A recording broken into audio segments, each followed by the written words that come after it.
Selamat pagi Bapak Ibu, Saudara-saudara sekalian. Kembali kita bertemu kembali di channel Sang Penghujat kali ini untuk melanjutkan pembahasan kita mengenai Kitab Kejadian. Di episode yang ke-40 kali ini kita akan membahas Kitab Kejadian pasal 42.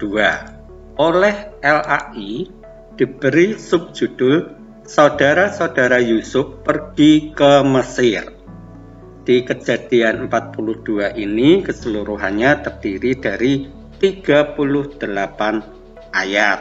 Namun sebelum kita membahas ayat demi ayat di Kejadian 42 ini, sedikit kita melakukan flashback mengenai pasal-pasal sebelumnya, kejadian yang menimpa Yusuf. Sebagaimana yang kita tahu bahwa Yusuf ini dijual oleh saudara-saudaranya kepada Potifar di Mesir dan kemudian mengalami fitnah sampai masuk penjara dan terlupakan sampai sekian tahun.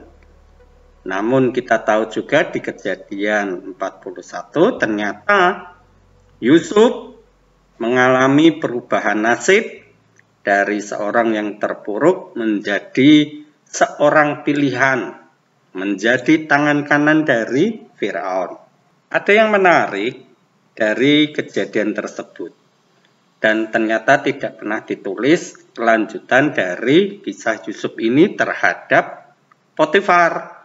Bagaimana Yusuf mengalami fitnah yang jahat dari istri Potifar. Ternyata ketika Yusuf diangkat sebagai tangan kanan dari Firaun, Yusuf sama sekali tidak diceritakan memberikan pelajaran balik kepada Potifar maupun istrinya. Apakah Yusuf demikian baik perilakunya, budi pekertinya, sehingga melupakan dendamnya? Kita tidak tahu, memang di sini tidak pernah diungkapkan. Namun ada baiknya juga bahwa sebagai seorang yang diangkat menjadi tangan kanan dari Firaun, dia menjadi wali negeri yang luar biasa. Tentunya dia menegakkan hukum-hukum apabila dia mengetahui ada tindakan-tindakan dari warganya yang tidak baik. Tentunya sebagai seorang pilihan dia akan memberikan keadilan. Namun sayangnya di sini kita tidak melihat cerita kelanjutan dari Yusuf terhadap Potifar itu. Baiklah Bapak Ibu Saudara sekalian, mari kita mulai membahas Kejadian 42 ini. Saya akan membacakan mulai dari ayat pertama. Setelah Yakub mendapat kabar bahwa ada gandum di Mesir, berkatalah ia kepada anak-anaknya, "Mengapa kamu berpandang-pandangan saja?" Lagi katanya, "Telah kudengar bahwa ada gandum di Mesir, pergilah ke sana dan belilah gandum di sana untuk kita, supaya kita tetap hidup dan jangan mati." Lalu pergilah 10 orang saudara Yusuf untuk membeli gandum di Mesir. Tetapi Yakub tidak membiarkan Benyamin adik Yusuf pergi bersama-sama dengan saudara-saudaranya. Sebab pikirnya, jangan-jangan ia ditimpa kecelakaan nanti. Jadi di antara orang yang datang membeli gandum, terdapatlah juga anak-anak Israel, sebab ada kelaparan di tanah Kanaan. Di sini ternyata bukan hanya di Mesir yang mengalami kelaparan, tetapi juga di daerah Yakub, di Kanaan ini. Dan kemudian Yakub mempunyai inisiatif untuk membeli gandum di Mesir dengan menyuruh anak-anaknya. Ini dia menyuruh anak-anaknya lantas berangkat semua. Ini juga sesuatu yang menarik tapi juga janggal. Ngapain dia harus nyuruh begitu banyak orang? Anak-anaknya disuruh semua untuk pergi ke Mesir. Emangnya tidak bisa hanya menyuruh 2-3 orang diikuti dengan hamba-hambanya? Karena kita tahu bahwa Yakub sendiri ini pengusaha yang hebat juga.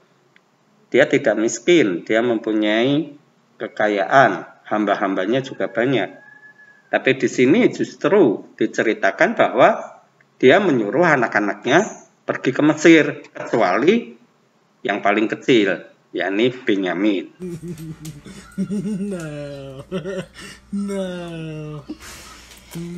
Kita lanjutkan di ayat ke-6.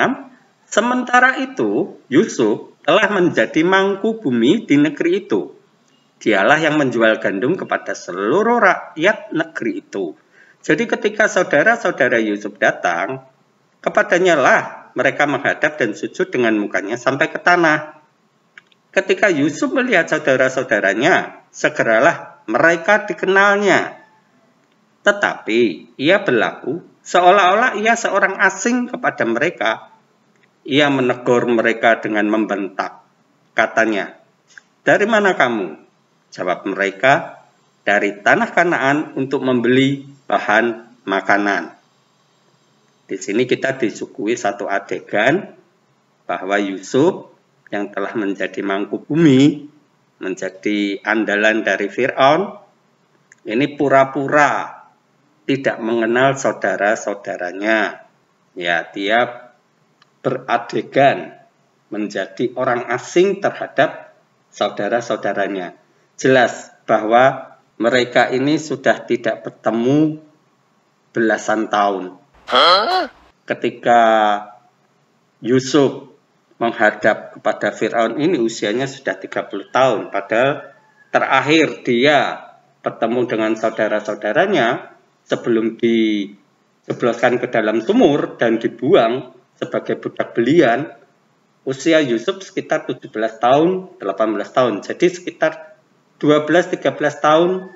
Bahkan ketika kelaparan ini ya sudah ditambah lagi 7 tahun. Jadi ya sekitar 20 tahun lebih. Tidak pernah bertemu dengan saudara-saudaranya. Pasti ada perubahan. Dari bentuk fisik, wajahnya pasti sudah berubah semua. Jadi baik saudara-saudara Yusuf sudah tidak mengenali Yusuf lagi, yang jelas penampilannya sebagai seorang pejabat Mesir pasti lebih keren daripada yang diingat dahulu. Di ayat ke-8, memang Yusuf mengenal saudara-saudaranya itu, tetapi dia tidak dikenal mereka. Lalu teringatlah Yusuf akan mimpi-mimpinya tentang mereka. Berkatalah ia kepada mereka, "Kamu ini pengintai, kamu datang untuk melihat-lihat di mana negeri ini tidak dijaga." Tetapi jawab mereka, "Tidak, tuanku, hanyalah untuk membeli bahan makanan hamba-hambamu ini datang. Kami ini sekalian anak dari satu ayah. Kami ini orang jujur. Hamba-hambamu ini bukanlah pengintai." Tetapi ia berkata kepada mereka, "Tidak, kamu datang untuk melihat-lihat di mana negeri ini tidak dijaga." Lalu jawab mereka, "Hamba-hambamu ini 12 orang. Kami bersaudara, anak dari satu ayah di tanah Kanaan.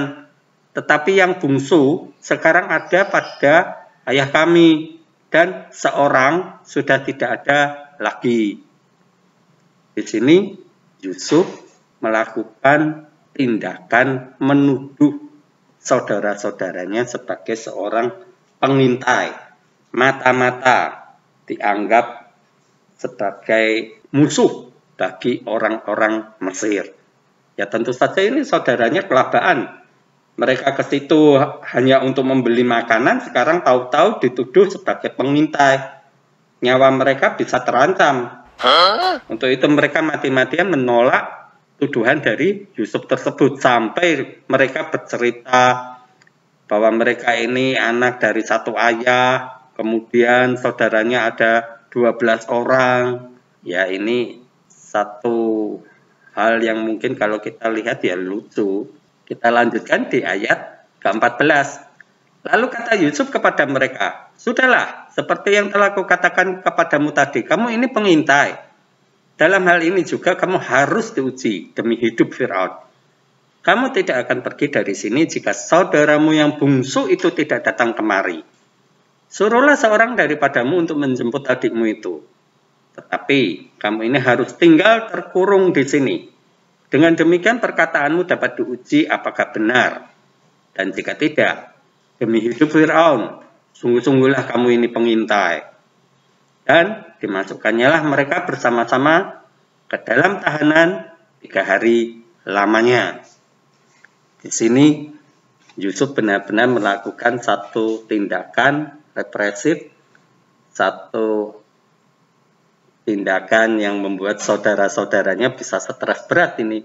Karena dia sebagai seorang mangku bumi, sebagai seorang penguasa di Mesir, dan sekarang dia memperlakukan saudara-saudaranya itu dengan begitu tegas, represif, dengan tuduhan sebagai mata-mata. Dan saudara-saudaranya ini dimasukkan kurungan selama 3 hari. Oh no! Ini bayangkan mereka mau membeli makanan, malah sekarang mereka mendapatkan kesusahan. Kita lanjutkan di ayat ke-18. Pada hari yang ketiga berkatalah Yusuf kepada mereka, buatlah begini, maka kamu akan tetap hidup. Aku takut akan Allah. Jika kamu orang jujur, biarkanlah dari kamu bersaudara tinggal seorang terkurung dalam rumah tahanan. Tetapi pergilah kamu, bawalah gandum untuk meredakan lapar seisi rumahmu. Tetapi saudaramu yang bungsu itu haruslah kamu bawa kepadaku, supaya perkataanmu itu ternyata benar dan kamu jangan mati. Demikianlah diperbuat mereka. Di sini Yusuf tetap memaksa untuk bisa bertemu dengan saudaranya yang bungsu, yakni Binyamin. Memang kita tahu bahwa saudara dari Yusuf yang sekandung, satu ibu satu ayah adalah Binyamin ini. Sementara dengan yang lain-lain, dengan Ruben, Simeon, Yehuda ini adalah satu ayah, yakni dari Yakub atau Israel. Tapi yang dari satu ibu, ya si kecil ini Binyamin yang ternyata tidak ikut. Kita lanjutkan di ayat ke-21. Mereka berkata seorang kepada yang lain, betul-betullah kita menanggung akibat dosa kita terhadap adik kita itu. Bukankah kita melihat bagaimana sesak hatinya ketika ia memohon belas kasihan kepada kita? Tetapi kita tidak mendengarkan permohonannya. Itulah sebabnya kesesakan ini menimpa kita. Lalu Ruben menjawab mereka, bukankah dahulu kukatakan kepadamu, janganlah kamu berbuat dosa terhadap anak itu. Tetapi kamu tidak mendengarkan perkataanku. Sekarang darahnya dituntut daripada kita. Tetapi mereka tidak tahu bahwa Yusuf mengerti perkataan mereka, sebab mereka memakai seorang juru bahasa. Di sini, kalimat-kalimat di sini rada janggal juga. Bagaimana saudara-saudara Yusuf ini bisa bercerita dan berpikir mengenai Yusuf. Mendadak mereka bisa berkata begitu. Betul-betullah kita menanggung akibat dosa kita terhadap adik kita itu. Ini adik kita yang dimaksud adalah Yusuf. Mengapa mereka mendadak bisa berpikir begitu setelah sekian puluh tahun? Mendadak mereka di Mesir untuk membeli makanan, kemudian dituduh sebagai pengintai. Sekarang mereka bisa-bisanya berpikir bahwa ini adalah akibat perbuatan mereka terhadap Yusuf.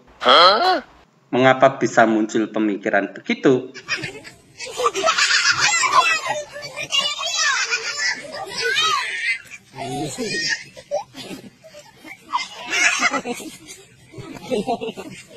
Padahal selama berpuluh tahun mereka tidak pernah memikirkan mengenai Yusuf. Lantas ketika sekarang mereka di Mesir untuk membeli makanan dan dipenjara oleh mangku bumi Mesir ini yang ternyata adalah Yusuf, baru mereka berpikir bahwa ini jangan-jangan akibat dosa mereka terhadap Yusuf. Mengapa bisa muncul demikian? Nah, ini juga aneh. Lantas Ruben juga menjawab bahwa memang itu darahnya dituntut daripada kita. Oh no! Seakan-akan Ruben sendiri menyalahkan saudara-saudaranya atas kejadian yang telah lewat begitu lama. Apakah selama ini mereka ini, saudara-saudara Yusuf ini memang dihantui oleh dosa-dosa mereka, kesalahan mereka terhadap Yusuf? Ada penyesalan di dalam diri mereka ini, ke-10 orang ini terhadap Yusuf. Ini juga kita tidak tahu. Namun sekarang dimunculkan di pasal 42 ini, bahwa ternyata mereka merasa sesak hati, teringat apa yang telah mereka perbuat terhadap Yusuf. Sesuatu yang memang rada janggal di sini. Begitu juga di ayat ke-23, dikatakan, tetapi mereka tidak tahu bahwa Yusuf mengerti perkataan mereka sebab mereka memakai seorang juru bahasa. Apakah juru bahasa ini yang menggunakan adalah saudara-saudara Yusuf? Ini juga rada janggal. Apabila kita melihat di versi yang lain, kalau kita melihat dari versi King James Version, di ayat ke-23 tersebut, tertulis demikian. And they know not that Joseph understood them, for he spake unto them by an interpreter. Berarti yang menggunakan interpreter ini adalah Yusuf. Jadi bukan mereka saudara-saudara Yusuf, tetapi justru Yusuflah yang menggunakan penterjemah. Karena seakan-akan dia memang bersandiwara sebagai orang Mesir yang tidak paham bahasa Ibrani. Walaupun sebenarnya Yusuf sendiri ini adalah orang Ibrani. Tetapi oleh LAI terjemahan baru justru tertulisnya demikian, bahwa merekalah yang menggunakan juru bahasa. Ya, ini kadangkala memang terjemahan dari LAI ini sering membingungkan sehingga menjadi kontradiksi satu dengan yang lain.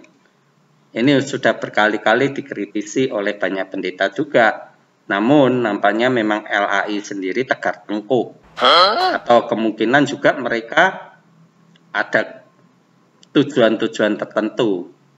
Karena jika kita melihat terjemahan King James Version tadi, ternyata bahwa Yusuflah yang menggunakan juru bahasa atau penterjemah, interpreternya itu. Jadi bukan kata mereka ini yang menyebabkan kejanggalan dari kalimat ini.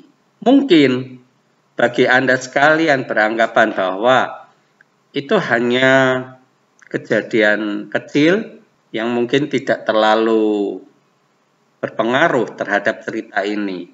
Memang bisa juga kita beranggapan demikian, tetapi terjemahan yang tidak tepat, walaupun hanya satu kata pun, jika tidak tepat, berarti itu kekeliruan.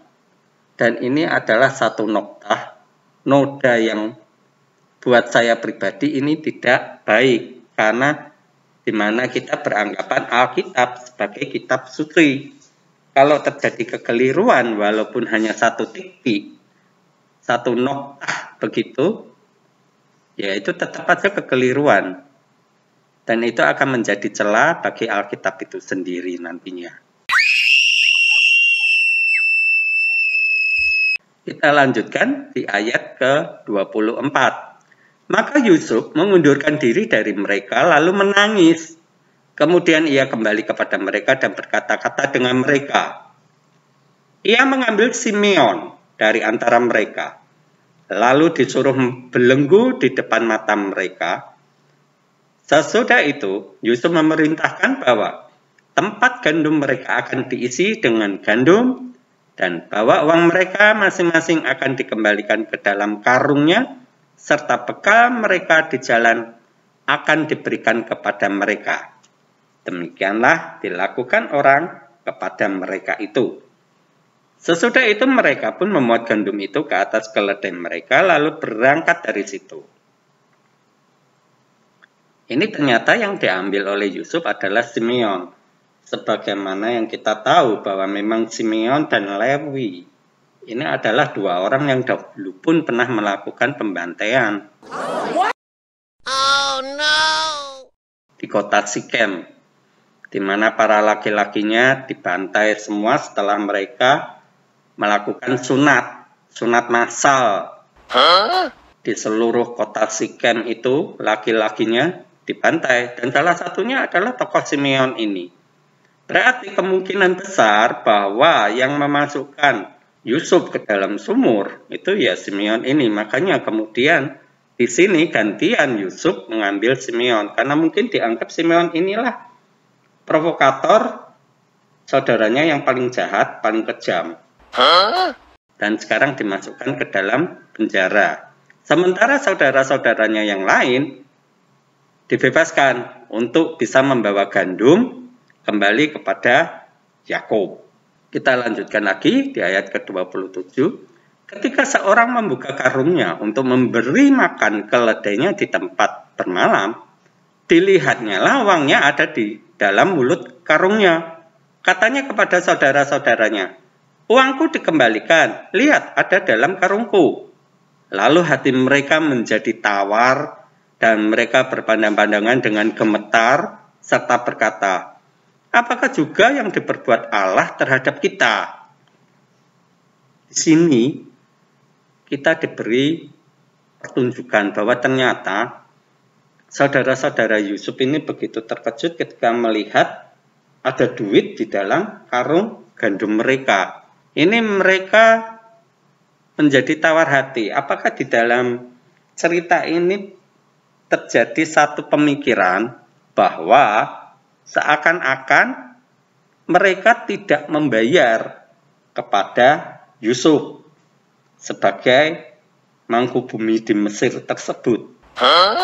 Sehingga mereka menjadi ketakutan, dituduh apabila mereka ini sebagai, ya tadi, sebagai mata-mata, sekarang sebagai pencuri. Karena ada uang di dalam karung mereka, makanya mereka menjadi ketakutan, menjadi gemetar, dan justru di sini mereka menyalahkan Tuhan mereka. Apakah juga yang diperbuat Allah terhadap kita? Mereka menyalahkan Tuhannya.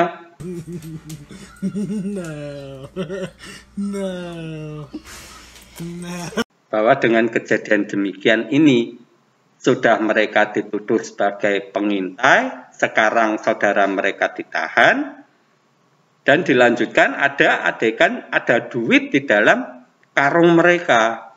Nah, ini kan seakan-akan mereka ini apes bener begitu ya. Kita lanjutkan di ayat ke-29. Ketika mereka sampai kepada Yakub, ayah mereka di tanah Kanaan, mereka menceritakan segala sesuatu yang dialaminya. Katanya, orang itu, yakni yang menjadi tuan atas negeri itu, telah menegur kami dengan membentak dan memperlakukan kami sebagai pengintai negeri itu. Tetapi kata kami kepadanya, kami orang jujur, kami bukan pengintai. Kami 12 orang bersaudara, anak-anak ayah kami. Seorang sudah tidak ada lagi dan yang bungsu ada sekarang pada ayah kami di tanah Kanaan.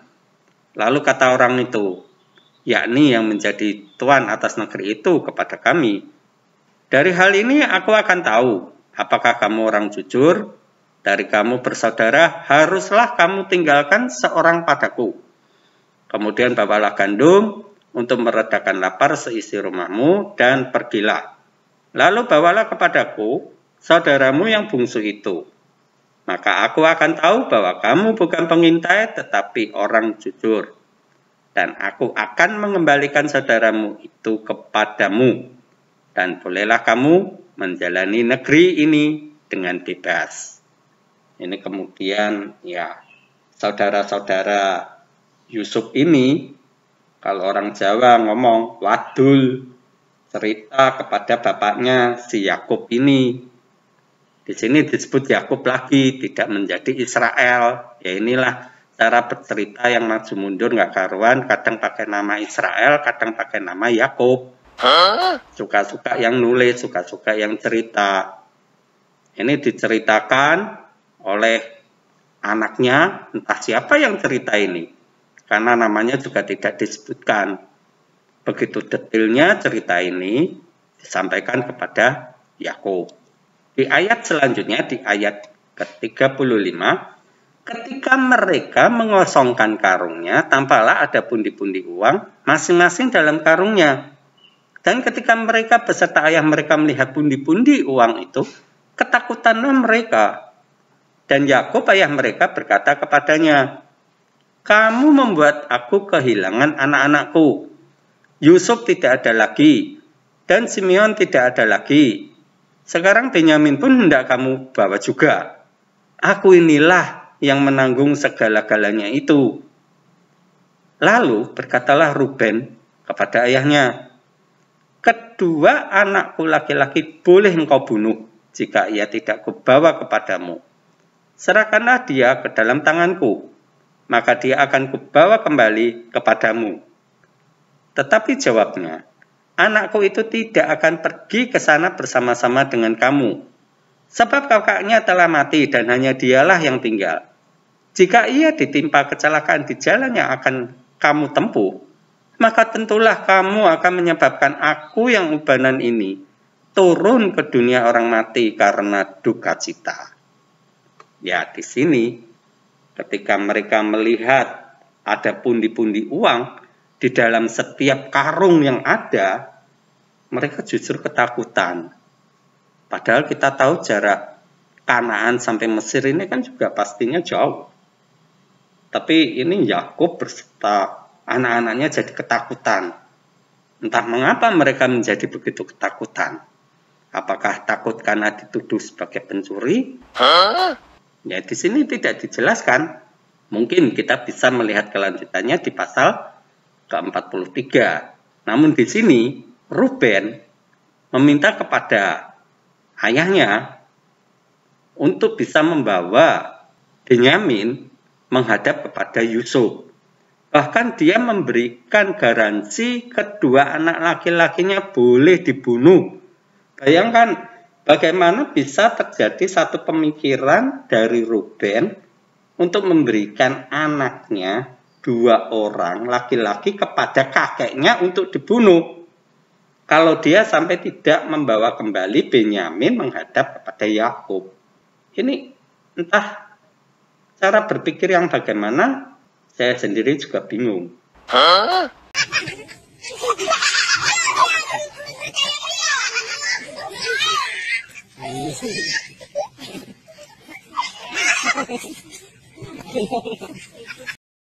Mengapa ada jaminan dari anak Ruben untuk Yakub? Ya, apa iya bahwa Yakub nanti begitu teganya untuk menggorok, membunuh cucu-cucunya sendiri? Ini kan sesuatu yang benar-benar di luar nalar, cerita model begini. Tetapi memang inilah yang disuguhkan kepada kita, bahwa Ruben mempertaruhkan anaknya laki-laki untuk sebagai jaminan bahwa dia akan membawa kembali Benyamin nanti setelah dihadapkan kepada Yusuf. Tetapi di sini kita juga melihat di ayat ke-38, ini Yakub menjawab, "Anakku itu tidak akan pergi ke sana bersama-sama dengan kamu." Karena Yakub sendiri merasa terlalu sayang karena telah kehilangan Yusuf. Jadi kalau sampai terjadi apa-apa dengan Benyamin, dia akan mati dengan penuh duka cita. Ya, ini adalah satu perikop, satu cerita yang dituliskan di pasal 42 ini, disuguhkan kepada kita fragmen rumah tangga pada keluarga Yakub dan anak-anaknya. Sesuatu yang memang ada janggalnya, tapi juga ada menariknya. Tinggal bagaimana cara kita menyikapi cerita ini. Apa yang bisa kita dapatkan, inti pelajaran apa dari cerita Yakub dan anak-anaknya ini. Demikianlah Bapak Ibu, saudara sekalian, kita telah membaca ayat demi ayat dan berusaha untuk mengupasnya, mempelajarinya dengan detail, dengan seksama cerita dari keluarga Yakub ini. Kita nantinya akan bertemu kembali di episode mendatang untuk melanjutkan cerita dari keluarga Yakub ini di pasal berikutnya. Semoga apa yang telah kita pelajari, yang kita telah telaah ayat demi ayat ini bisa berguna bagi keimanan kita. Saya mengucapkan banyak terima kasih untuk perhatian yang telah Anda berikan di channel Sang Penghujat kali ini. Dan kita akan bertemu kembali di video mendatang. Shalom.